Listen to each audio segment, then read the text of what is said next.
Okay, let's do a quick and dirty one. Dr. Ian Dunbar says that if reactivity seems imminent, so like if reactivity seems unavoidable, if you think it's brewing and it's going to explode at any time, or even like when you find yourselves, like in my experience, even when you find yourself where your dog is starting to fixate on something and maybe there's no actual explosion that comes, it's just like your dog is transfixed. He says that if reactivity seems imminent, then you want to do a happy dance.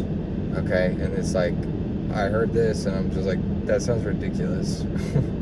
And like, it works a really high percentage of the time. Now, of course, you got to keep in mind how close you are.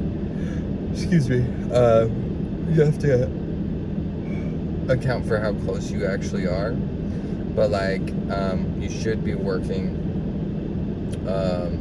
under threshold anyway. But like, if a situation begins to unfold, then you got to get the heck out of there. Then you can do a happy dance. And so like, it's what it sounds like, but you just add movement, you add distance while you're doing happy dance. And the other day I had a dog that was really, really excited to see other dogs, where he was pogoing off the ground, and I don't think it was the most productive thing. So although he wasn't being reactive per se, or what we often think about as reactive, I just don't think that indulging like and enabling in those behaviors were like in his best interest. So I did happy dance, but I did like happy dance with high knees. I did like modified happy dance. Okay.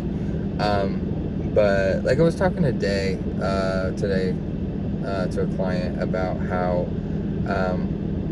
when a person, like when a stimulus is present or stimulus appears and goes by, it's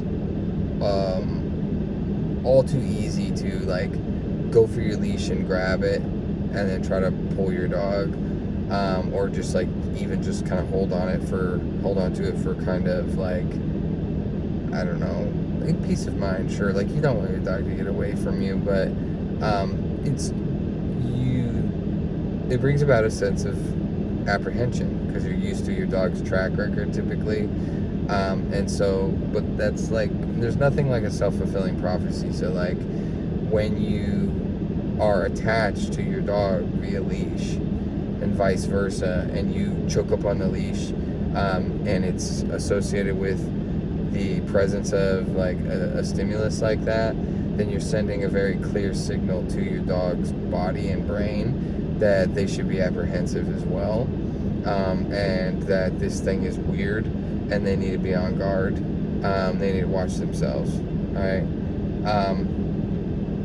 You're basically informing them that you're afraid of this thing. So you just want to watch that. Be aware of, what your hands are doing. I'm a really big fan of using a hands-free setup, as I've talked about before, and I usually like kind of use my own setup rather than like a hands-free leash you can get from the store, because basically, like, if you have like a quick release snap that is around your waist, and that's the only thing holding it together and keeping your dog from bolting away from you toward a stimulus, or away from a stimulus for that matter.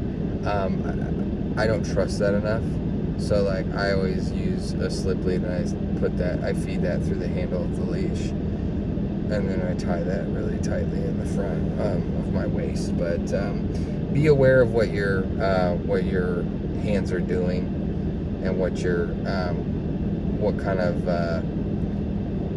message you might be sending with your hands, and with tension, and with strength and physicality and force and things like that. All right. So as usual, super late, or super early rather, in the morning at this point.